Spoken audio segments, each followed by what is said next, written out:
আপনি আম পাতা জোড়া জোড়া মারবো চাপো চড়বো ঘোড়া ওরে বুবু সরে দাঁড়া আসছে আমার পাগলা ঘোড়া খেপেছে চাবুক ছুঁড়ে মেরেছে।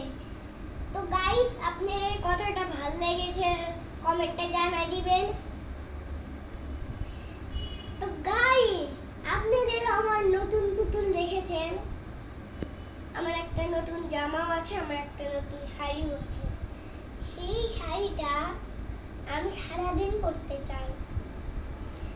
তারপরে আমি যেভাবে বলি সেইভাবে আমার বাবা কল দিয়ে বলে যে তুমি তো সেই শাড়ি পরেছো, তো বলে আমার বাবা আজকেই আসবে, তার জন্য একটু অপেক্ষা করতে হবে।